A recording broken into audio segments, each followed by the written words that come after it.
Prepare to experience the strongest radio allowable by law. Secrets will be revealed. Myths dispelled. From the studio gym where excuses never apply, it's Superhuman Radio with your host, Carl Lenore.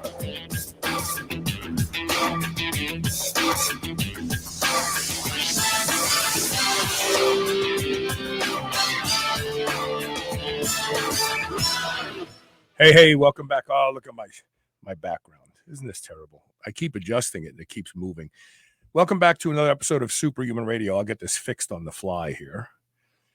We have a really fascinating show. Any of you who've been following the show for any length of time know that I'm very fascinated with aging in general. Why? Because I'm old and I'm getting older and I want to find out what I can do to age better. And today we're going to be talking with Michael Pearce. He's a doctoral student over at the University of Washington who's done some fantastic research into the human potential for aging. And, we keep hearing people say, oh, we're going to be able to live longer. And there's a lot to do with quality of life and aging. I remember we talked about a study many years ago where they went into a nursing home and asked people if they would like to live longer. And these poor people are sequestered in wheelchairs and, eating blended food because they can't chew anymore. And they're like, why would I want to live longer? This is misery.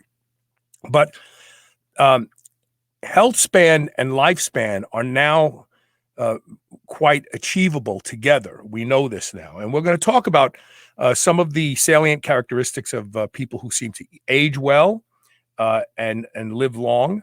And maybe there's something we can learn and extrapolate that we could start to do ourselves. Before we do that, we have to thank our title sponsor, and that's Legendary Foods, makers of the Tasty Pastry. Tasty Pastry is less than 1 gram of sugar. You will think you're eating a real pastry from your local bakery. It's delicious. It's decadent. You'll feel like you're cheating, but you're not. 20 grams of quality protein, typically 5 grams or less of net carbs. If you go to shrnetwork.biz/legendary, you can peruse all of the amazing flavors they have, and then also order them. And if you want to order them, you will save 10% off by using the code SHR10. And also, we are still giving away free boxes of Tasty Pastry. You just have to listen during the commercial break. And when you hear the secret word that's mashed in between the actual commercials themselves, if you email it to onair@superhumanradio.net, include your mailing address, we will send you a free box thanks to the generosity of Ron Penna, founder of Legendary Foods. And without further delay, let's bring my guest on and open up his microphone and get the overlay set up here. And welcome to the show, Michael Pearce. Uh-oh, something happened to the audio. Can you hear me okay?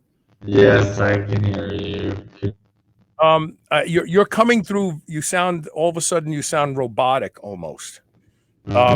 Let me try something. Hold on. Let me try muting you and unmuting you. Let's see what happens. Try it now. Talk. Hello. Oh man, this is not good. I'm gonna need you. Here's what I need you to do. I'm gonna move you back to the green room and move you back. Oh wait, did you take your mic off? Is that what you did? I can't hear anything now. Oh wait, let me do this here. It wouldn't be. Your mic is not connected. It's saying. Oh, I heard you Is that there. better? Yeah, much better. Okay, great. Great. Yeah, sometimes those AirPods can be finicky. Yeah, it sounded like Domo Arigato, Mr. Roboto for a second. It was really funny. It really was. Welcome to the show, Michael. How are you? I'm good. Thank you for having me. Sure. So let's talk about this research. First of all, what research preceded that this study needed to be done?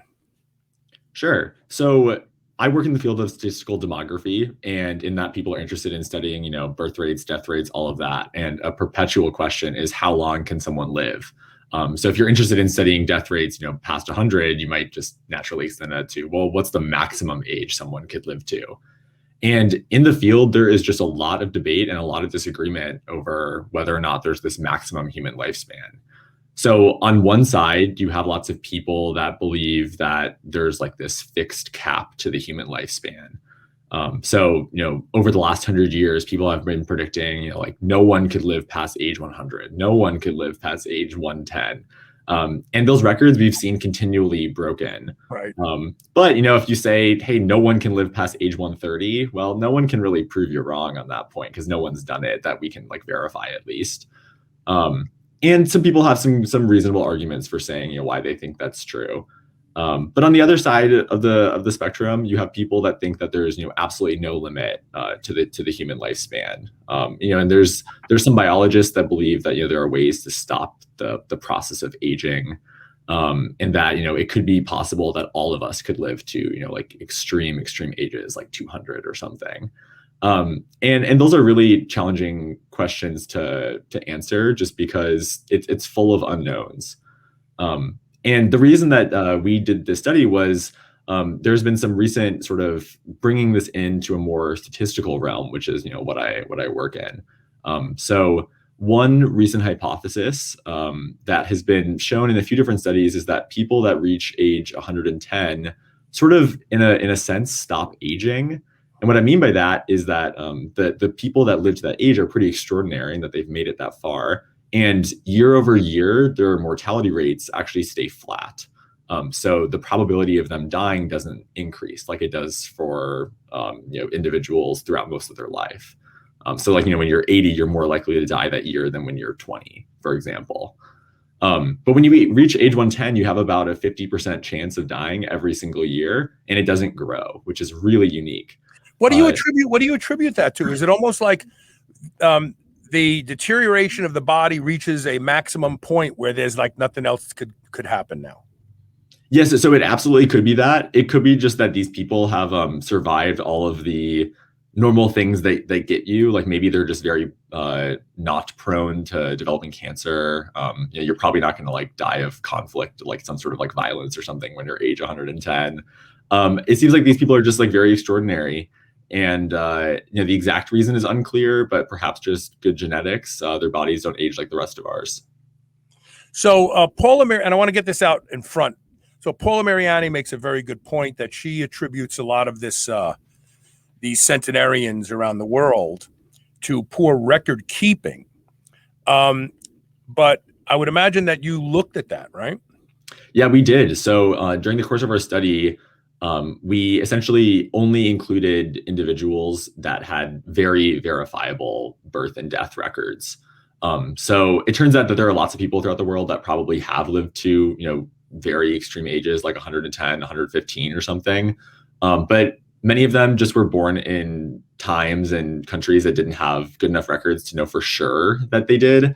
And we do know from a lot of previous studies that people who are in these very, high age groups tend to exaggerate their age. So to reduce that problem and stay really fact-based as much as possible, we only included people that had very verifiable birth and death records, as determined by the Max Planck Institute for Demographic Research, which is kind of like a gold standard reporting criteria. So it's funny because, you and I were talking off the air and I was saying, well, in the 1920s, we had good record keeping. We had good hospital record keeping. And we're just talking about these people born in the 20s that would be in there, reaching 100 or above right now. And so I think that we're safe to say that in developed nations and Western societies, that the record keeping is probably pretty good. If you get into some of these second and third world countries, and especially in countries where grandpa, my dad, and I have the same exact name, there's the potential for, my grandfather to die and my father to be picked up, and he thinking that's grandpa, and he's now, wow, this guy's like 130 years old. Those places really don't have records to substantiate that. So those were not even included in this study, right? Yep, that's exactly correct. So in places where it's not like perfectly clear that there's like actually one individual that was born in one year and died in another year, they're just not included. Okay. How was this study designed? How did you gather your data? How did you treat your data? Yeah, excellent question. So first, we grabbed as many records as we could of verifiable people who had lived to age 110. And we said, based on that data, what is their pattern of mortality? So this is where we were testing that hypothesis of that sort of flat but high year-over-year mortality for these supercentenarians, or people that live to age 110 and above. And essentially, we confirmed that seems to be true based on the best available data that we have. So this was a development from previous work because we were using just like the absolute most up-to-date data. And we put a statistical model on that. And I won't get into the details, too much there. But the idea is that we're pretty certain that right around 50% is that probability of dying every single year for these people. And then after that, we said, well, how many people do we think will just reach that age 110 and then start to experience this pattern of mortality? Mm-hmm. And we said that for from now until the year 2080, so that we could predict how many people we think will live to post age 110 by the year 2100 or this century. And when you combine those two things together, on one hand, like that pattern of mortality of 50% year over year, probability of death, with how many people are going to just reach age 110 to begin with, then you can say how many people might live to the age of 120 or 125, 130, and you can put a probability on that. And what did the numbers look like? So, so this is 2021. By the year 2100, that's pretty far out. That's 80 years from now. How many people do you think we will be out there that are above 125 years old? And what is the projected potential top age if you just carry this algorithm out, so to speak? Yeah, absolutely. So first of all, this is all only for the countries that we could verify birth records from. So all of these numbers I'm about to say are probably underestimates, because there are certainly people from these not from these countries that are experiencing extreme ages, but we just couldn't include them. So these are probably all low estimates. But we think that by the year 2100, about 300,000 individuals will reach age 110, give or take about 100,000.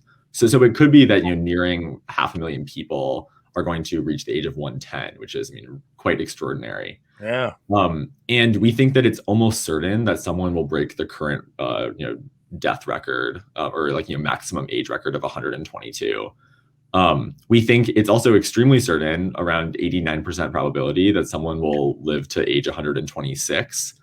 And still about a 43% chance, almost a 50-50, that someone will live to age 128. So extremely old.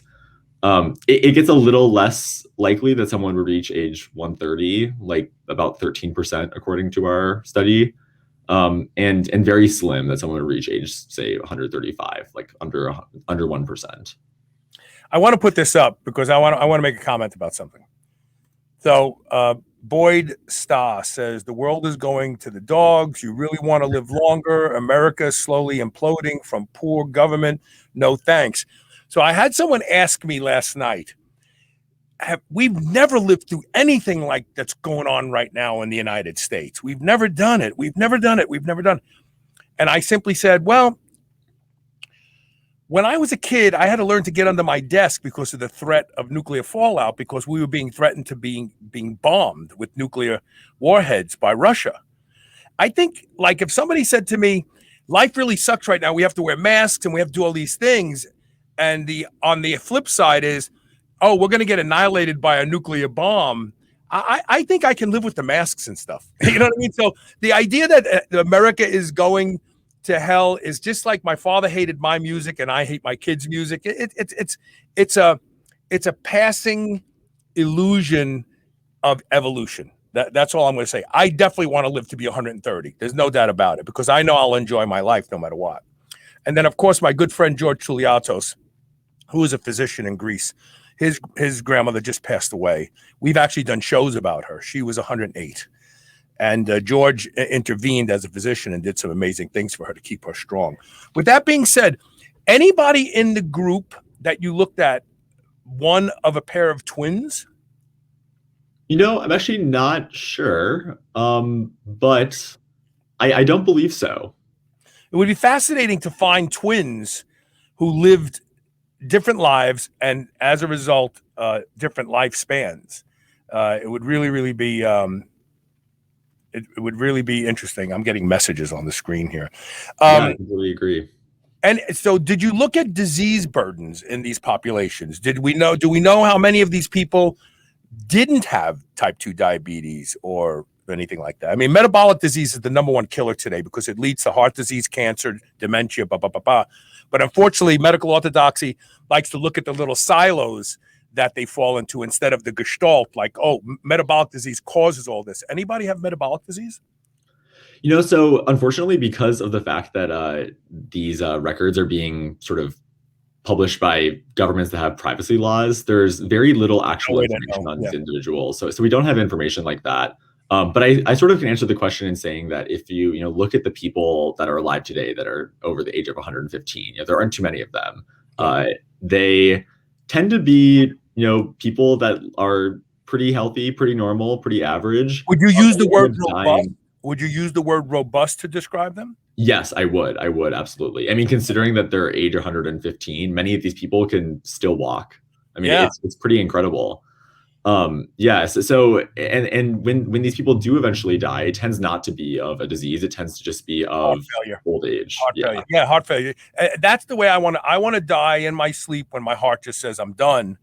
I'm taking you with me. That's the way to die, because that's, if you die of your heart just stops beating, then you died of truly natural causes.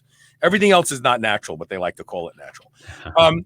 So let's talk about some correlates and similarities. Did you see anything in the people who were centenarians and above that you could say, wow, they all seem to do this, they all seem to do that? Well, so I think the biggest takeaway is that these people just mostly are average Joes. They're not extremely wealthy people. They're not extremely poor. They tend to just be people that lived like very regular, standard, healthy lives. Many of them will describe, various things that they've done to, have like their secret to longevity. Many of those things are kind of funny and different between individuals. The pattern that seemed most clear to me was that these individuals just seem to be happy and live not too crazy or wild lifestyles.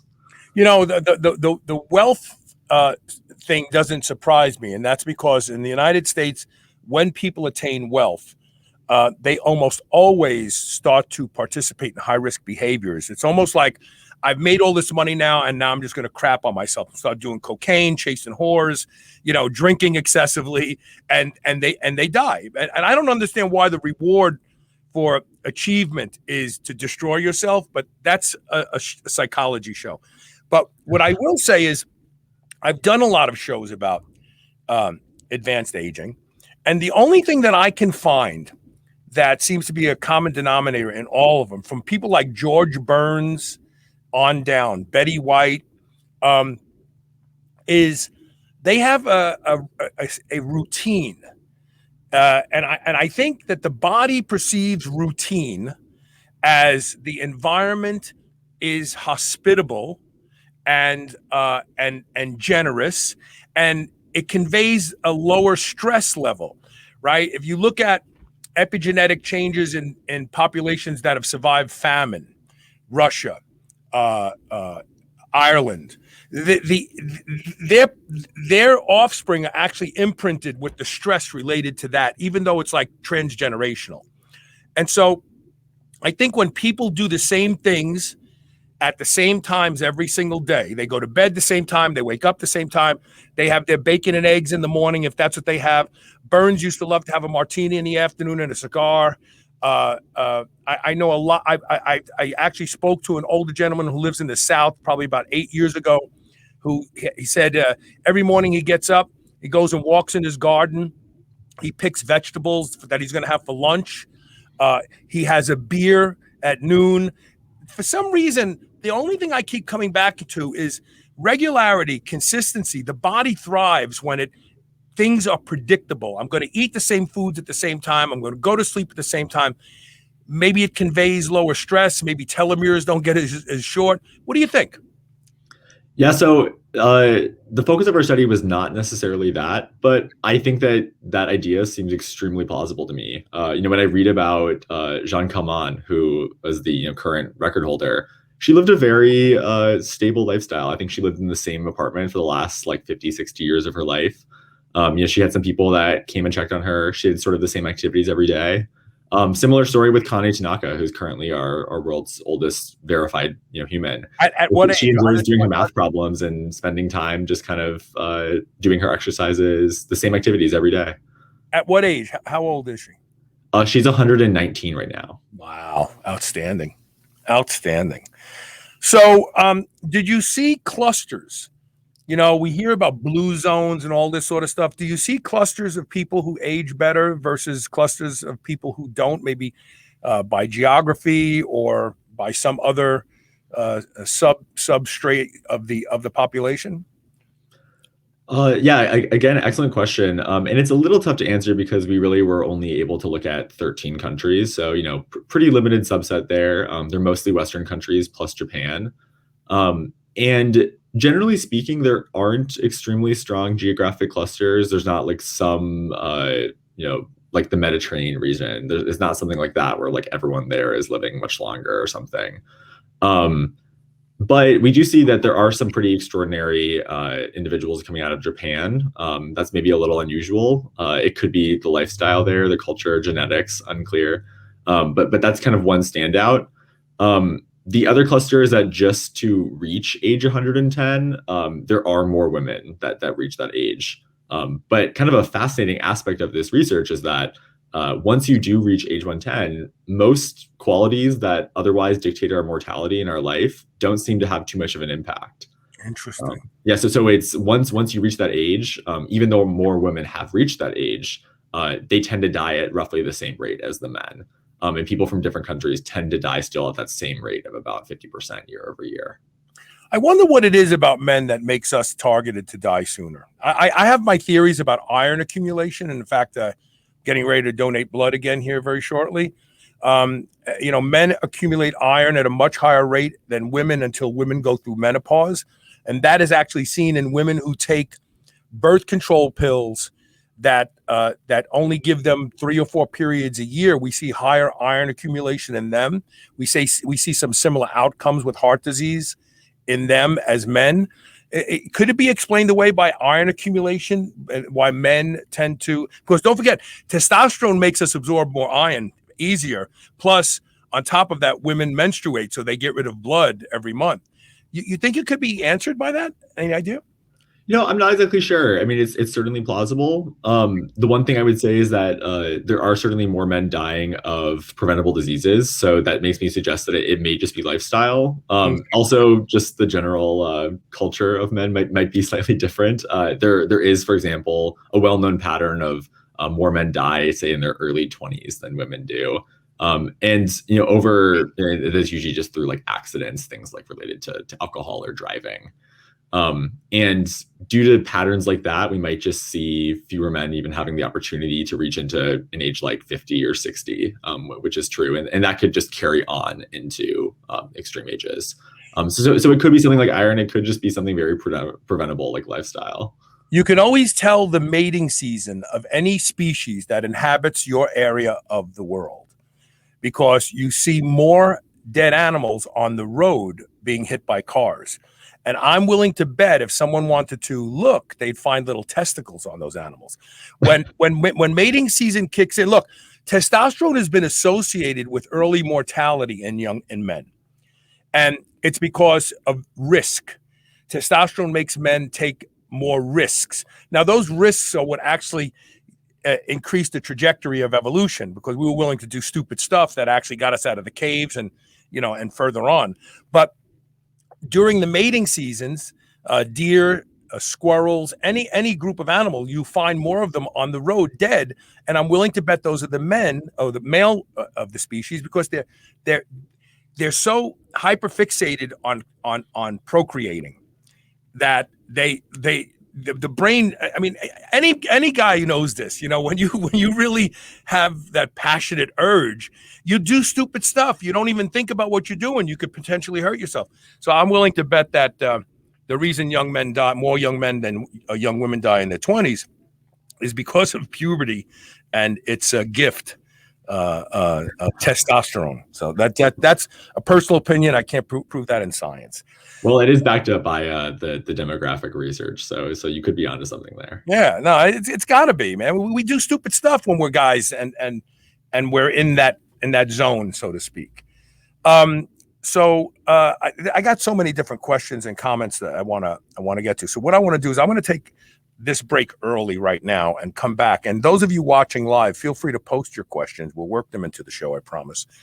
We're talking right now with Michael Pearce. He's a doctoral student at the University of Washington about the possibility of aging to 125 and beyond. And I predict it is something in our future. And it's not necessarily because of medicine. And we're going to talk about medical therapies that seem to promise longevity. Stay tuned. We'll be right back with more Superhuman Radio.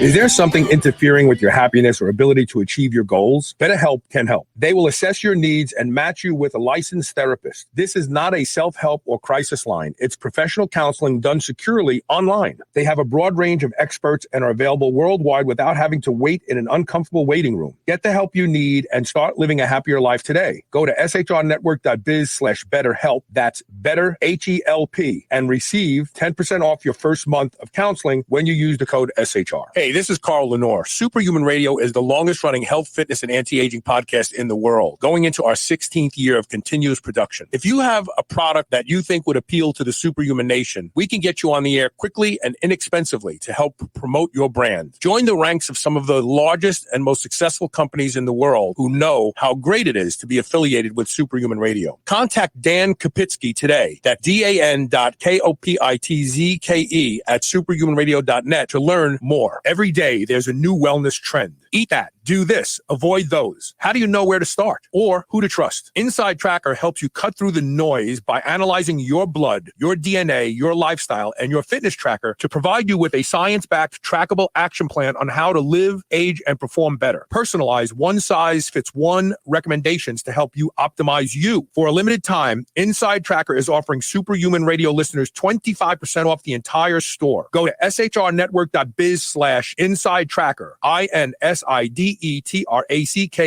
to save 25% off. Change begins on the inside. If you spend any amount of time sitting while at work, like I do, I have the chair for you. The Backstrong chair from All 33 is the most comfortable office chair I've ever sat in. That's the truth. Their patented technology allows your body to move the way it's supposed to move while you sit. Designed by a chiropractor to position your pelvis in a way that stacks all 33 of your vertebrae into perfect alignment. The benefits of this ideal posture include relief of back pain, deeper breathing, better digestion, improved circulation, greater focus, sharper memory, and more productivity. Start experiencing these benefits today. Go to shrnetwork.biz/move and use the code SHR100 for a $100 discount on your Backstrong chair. Centenarians. New Mass Pro Synthogen X2 just upped its own legendary game. To distance itself even further from the rest of the pack, Synthogen X2 now has double the key active ingredients. If you've ever wondered what steroid-like recovery feels like, Synthogen X2 delivers. See why others compare it favorably to powerful bodybuilding drugs at synthogen.com. Mass Pro Synthogen.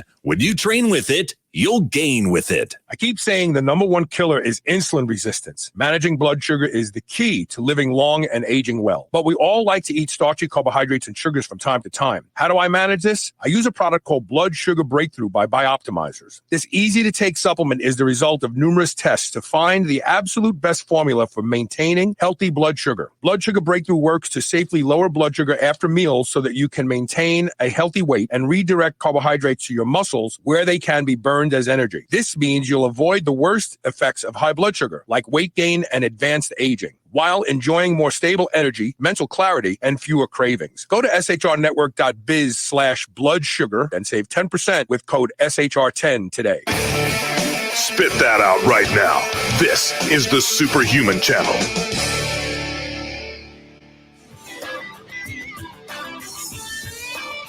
Welcome back. You know, the government knows people are living longer. In fact, in 2008, we talked about a paper that was produced by, it was done by the Department of Defense, the GAO, and one other division of the U.S. government. They were looking at the most disruptive technologies on the horizon. And they were considered disruptive if they affected geopolitical, technological, military, certain categories of political power that we have on the globe.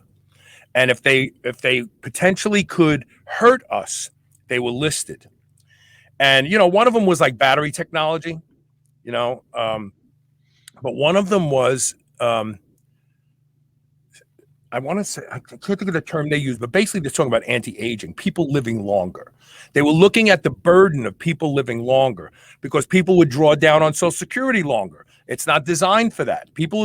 Social Security is designed for you to die around 78, just for the record.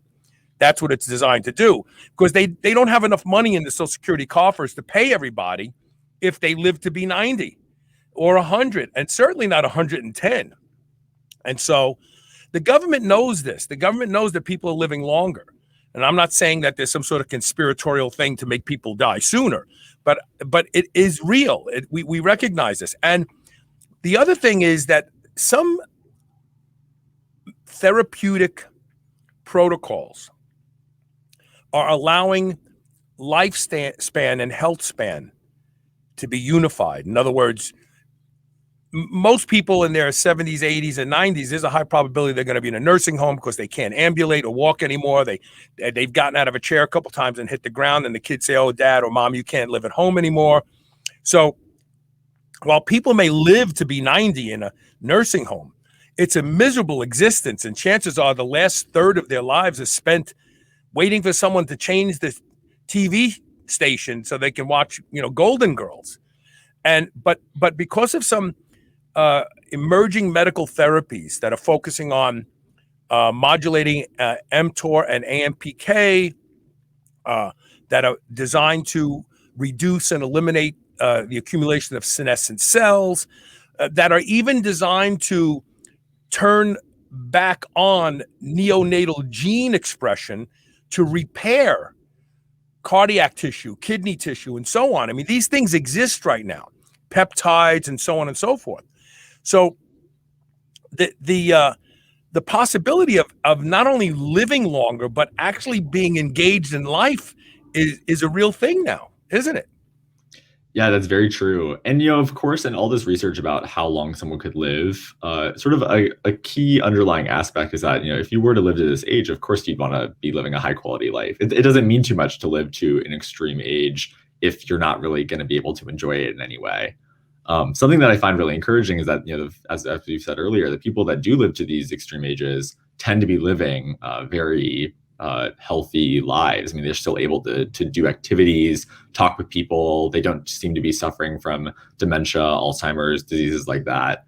And sort of on a related note, a big part of our research is trying to see how many more people are going to live to this age. And so much of that comes through our expectation that these advancements in medical technology that we've seen over the last 50, 100 years will continue. So we expect, as part of our research, that we're going to have cures for more diseases. We're going to stop the process of people's body deteriorating in one way or another. That's, of course, not a promise that we're going to stop aging or something, but it is the expectation that we will be able to slow down that process of the deterioration of our body. So another aspect of aging that is very underestimated, for lack of better terms, I'm just going to say willpower.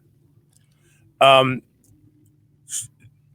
you age and things stop functioning properly, mostly body parts, let's say, your legs, your knees, your feet, your hands, your eyes, this produces something that we've talked about on the show many times called allostatic load. So the body, when its body is young, it's not managing any pain. It's not managing, you're just going through life. You walk, you take it for granted that nothing hurts. I always joke and say my fondest childhood memory is not having lower back pain. So allostatic load is managed through willpower. I have to believe that people who live long lives are very strong-willed because they have all the same problems. They can't walk like they did when they were 30. They probably don't sleep as good, or maybe some of them, that could be another key, by the way, good sleep. But there are things that they can't do like they used to, but they don't give up. They don't go, I'm not going to do this anymore because I can't do it like I used to. And they have this will to go on. What are your thoughts on that?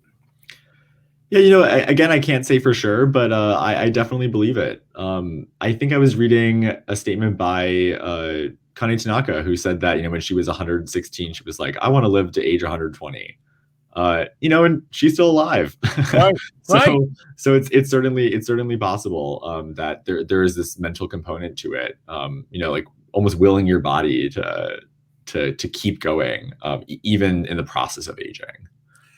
Was there anything that really jumped out at you when you started to extrapolate and massage these numbers around? Was there anything that made you go, wow, I didn't expect to see that? The biggest surprise was that those traditional factors that impact people's mortality, specifically sex, don't seem to be factors when you're 110 and above. I mean, that is very explain that. What do you mean? Are they still having sex, or they just don't even care about it anymore? Oh, no, I mean more like gender. Oh. Yeah. Well, okay. So now is there any indication that's I've talked about on this show that libido is the first sign that you're sick, the loss of libido, because as a species, every species has really one job, has nothing to do with Maslow or any of the picket fences and the kids have to go to a good school. It's to reproduce. And that's the driving force of evolution for humans. And so when you lose the desire or the ability, it usually means something's wrong with you inside. Your body is shutting off reproductive processes because it knows that you're not going to be around long enough to raise children. And we've talked about science that supports this and so on. I'm just wondering, at 100, at 110, are these people still interested in, maybe it's not intercourse, but cuddling or, any type of romantics? I'm not really sure. That's such a fascinating question. And I would suggest, future research could be help on that. I haven't actually read any information about this question actually at all. What I will say is that many of these people do live alone, and many of them, their spouses, if they had them, are deceased. I mean, that just kind of makes sense, just because when you're age 100, and it's unlikely that another person would also live to age 100 with you. That's not the most common way to live. Most people die, in their 70s, 80s. So because of that, that's a partial answer, but I really don't know. Yeah. Did you find any of the people in your research were part of the Hunza, which I believe they live like between Asia and Russia? There's a small valley there. They tend to be very, very long lived. We talked about them on this show back in 2007. Randy Roach came on and talked about the Hunza. Back then, they were living into the 120s. But supposedly they've become more westernized and not living as long. Did you find any of them in your research? Yeah, there actually were not, and the unfortunate aspect is that there were no Asian countries included in the study besides Japan, and that's really just because of the lack of like a really verifiable birth record. So I've seen reports of people in that part of the world living to the extraordinary ages, and it could be true, but I just can't comment on how if it actually is true, and because of that we didn't include it. How is this research influencing you? How old are you, Michael? I'm 26. Okay, so you're 26. You're in a great place, and your life is unfolding in front of you. Do you think that you are more hopeful about living to 126 right now after doing this research? Oh, I absolutely am. As a statistician, I always think about probability, and when I look at the results of our research, I say, okay, maybe it's not the most likely scenario that I live to age 126.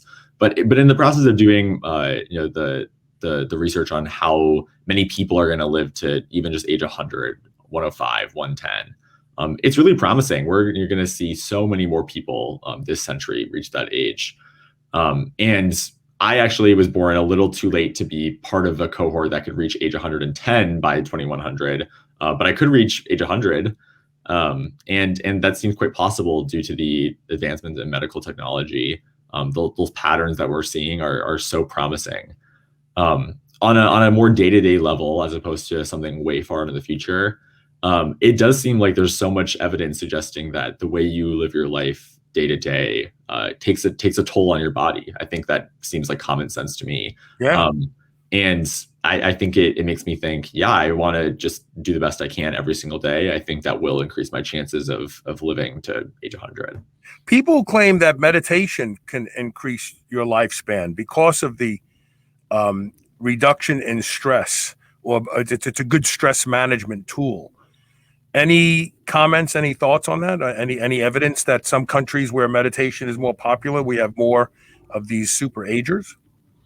Well, I'm not exactly sure on that last point, but there certainly has been a lot of research to suggest that your mental health is an enormous aspect of your bodily health. It regulates your bodily functions.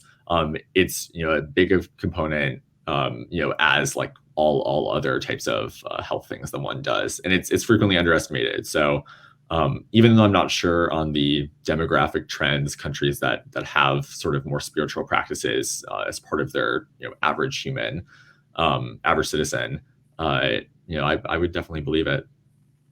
Do you have in the database that you used to do the statistical analysis, are there actual people's names attached to these file records that if you decided, let's do a questionnaire to as many of these people as we can, let's ask them how they sleep, what they eat, what their routine looks like. Can you do that? Yeah, so we can't for two reasons. One of which is that the people in this database have all already died. So because of that, you can't include it. But you might still ask the question, like, hey, could we look up interviews that they've given, or talk with their relatives, things like that. And technically, their names are not included for privacy reasons. But for many of these people, just because they're so unique, it wouldn't be too hard to figure out who they are, especially in many of the cases. For example, Jeanne Calment, the current record holder, it's pretty clear who she is when you look at, there's one person in the database that lived to, over age 120.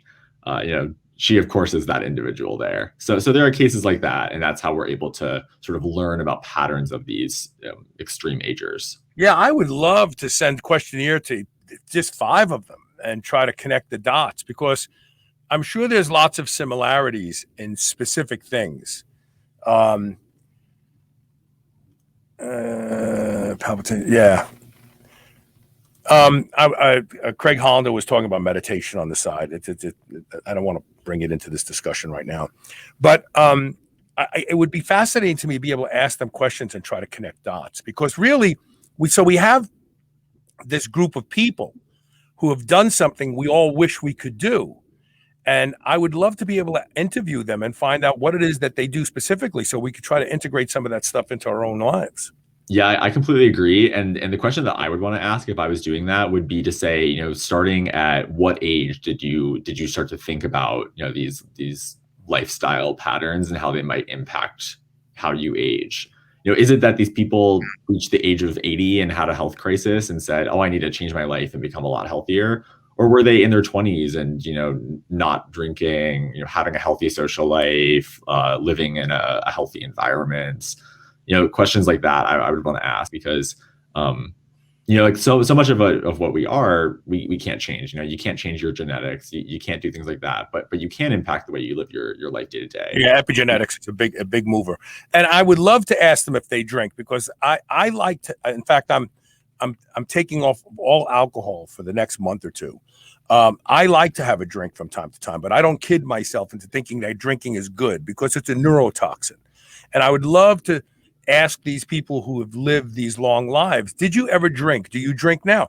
I mean, it could be that they do. Look, the guy that I talked to in the South, he had a beer every day at the same time. George Burns had a martini every day in the afternoon. So, you know, I don't think alcohol necessarily is bad. I think excessive alcohol intake definitely is. But I think when alcohol is a part of your routine that makes you feel like life is worth living, and it makes you relax, and it makes you feel good about yourself, then maybe it could be good. You know, I did a show many years ago that showed, and I hate to use this term because it becomes all metaphysical, power of intention, you know, but if you're stressed out and you eat a meal, your body metabolizes that meal and partitions it differently than if you're relaxed and happy and you eat that same meal. We know that. That's a fact. And so that just goes to show you how your thoughts, your mood influence actual physical changes in your body. And so I would love to ask people, you know, did you drink? Do you drink now? You know, and I predict I'll find out that I have one drink every day at 2:00, you know, something like that. We're going to take our last commercial break. If you want to ask questions, please post them. We'll be right back. Stay tuned.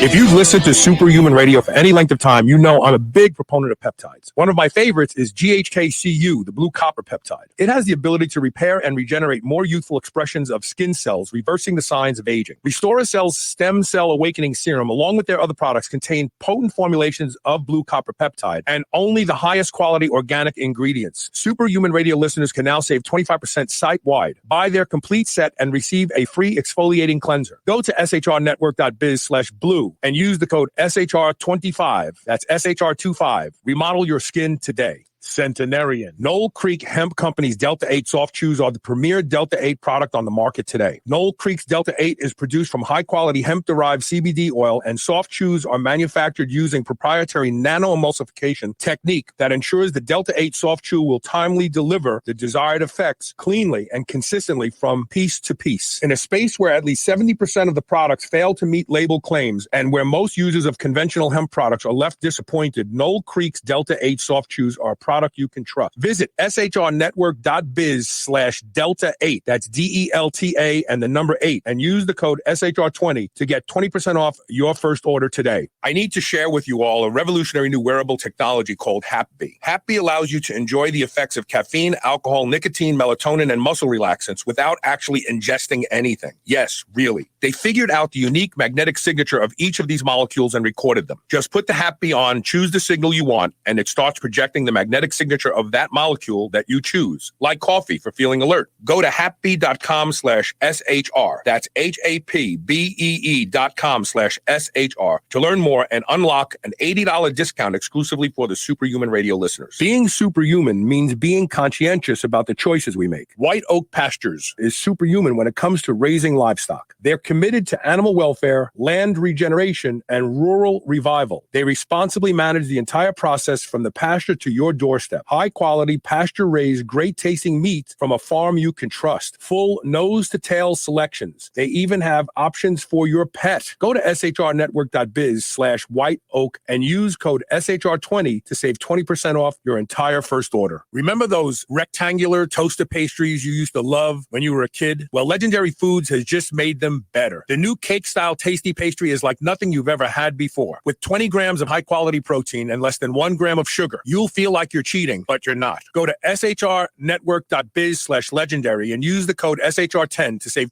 10% off your purchase of tasty pastries. Now available in cookies and cream, red velvet cake, birthday cake, blueberry, strawberry, brown sugar cinnamon, and hot fudge sundae. Go to shrnetwork.biz/legendary and use code SHR10 today. Every day, there's a new wellness trend. Eat that. Do this. Avoid those. How do you know where to start or who to trust? Inside Tracker helps you cut through the noise by analyzing your blood, your DNA, your lifestyle, and your fitness tracker to provide you with a science-backed, trackable action plan on how to live, age, and perform better. Personalized, one-size-fits-one recommendations to help you optimize you. For a limited time, Inside Tracker is offering Superhuman Radio listeners 25% off the entire store. Go to shrnetwork.biz/inside tracker, INSIDETRACKER, to save 25% off. Change begins on the inside.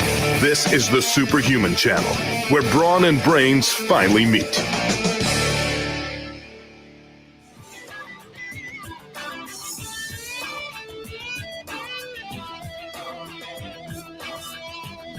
Welcome back. We're talking with Michael Pearce about his research into the potential for longer lifespan. And it's happening right before our eyes. You know what it reminds me of? Back in the day, the first guy to squat 800 pounds, no one thought it was possible. No one thought the human body could hold 800 pounds across its shoulders. And then once he broke that record, everybody started squatting 800 pounds. It's almost like there's a trajectory that the first trailblazer must meet before everybody else goes, oh, I can get there too. It's just funny. I think it's part of the human condition.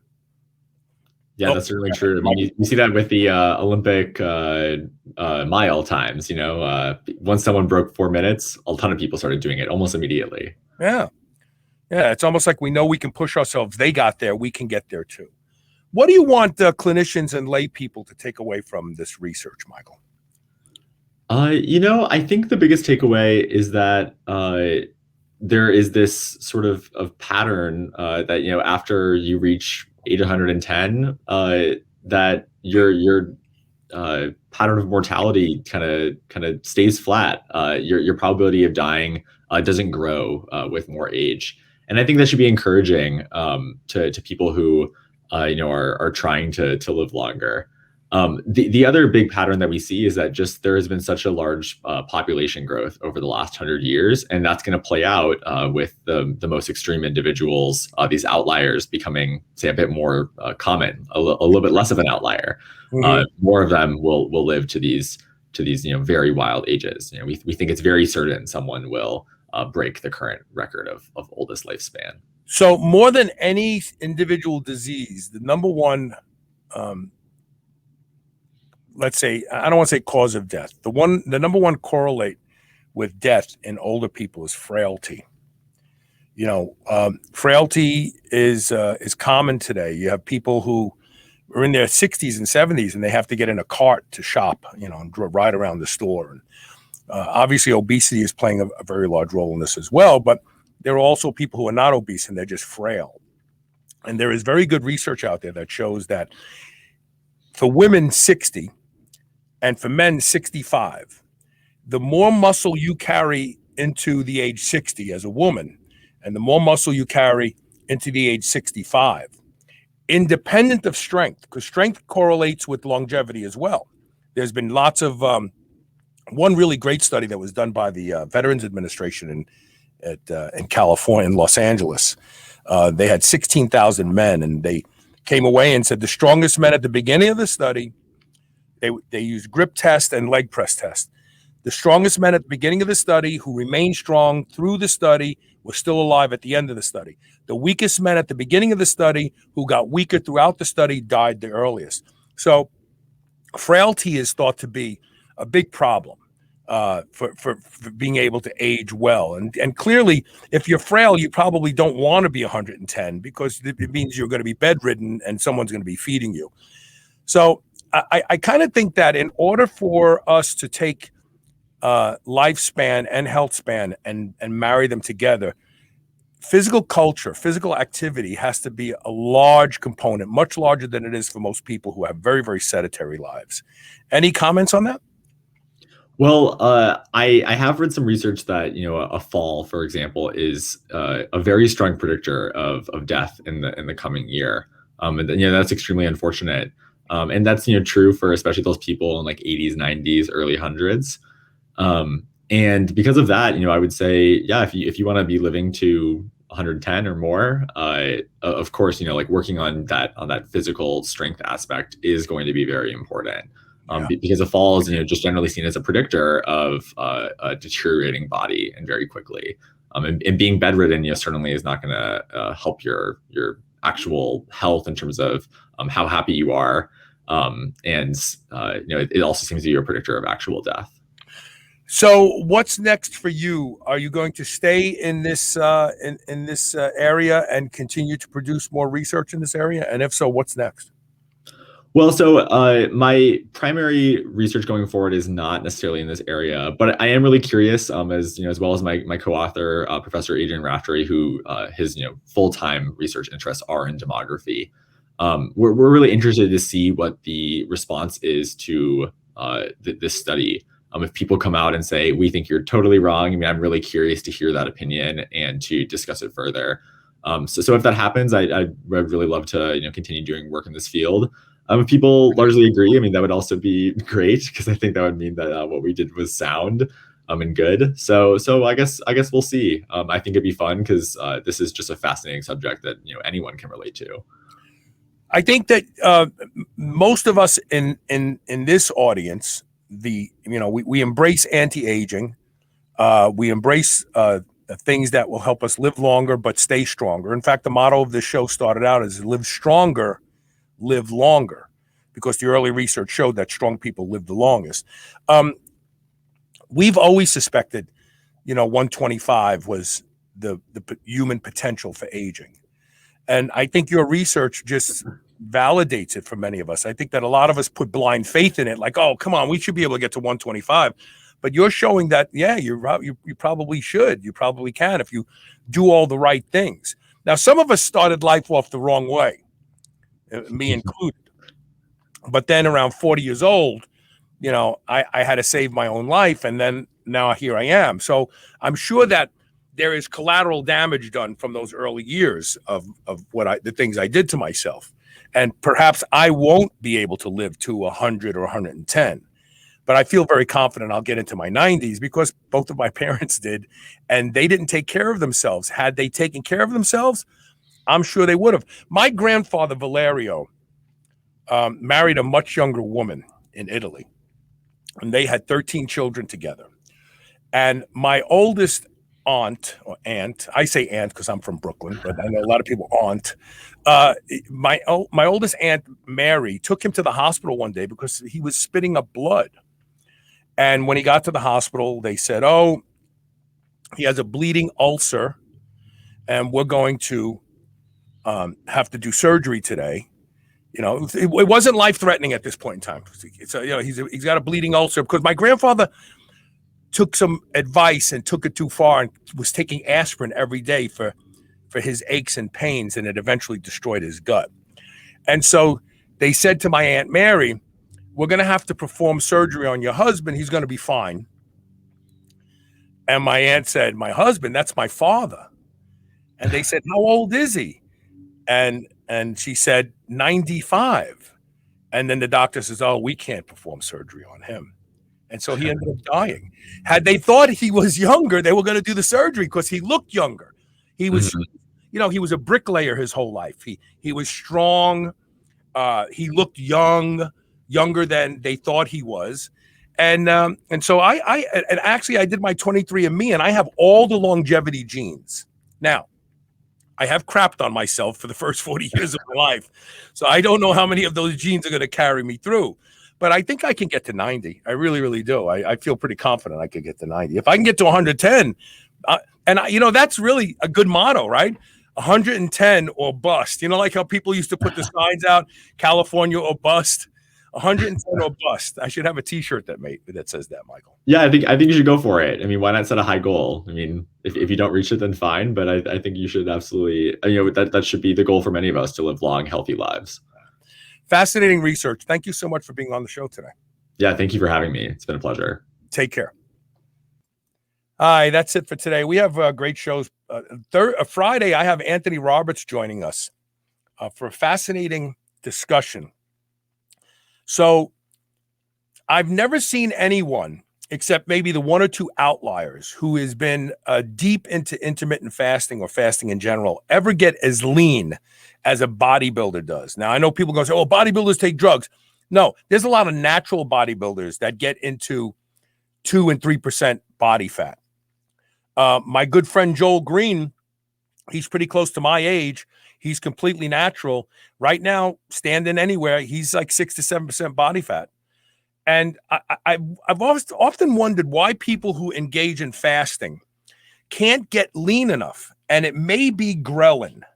It may be a ghrelin relationship. Anthony Roberts wrote an article many years ago about GHRP6 actually preserving body fat.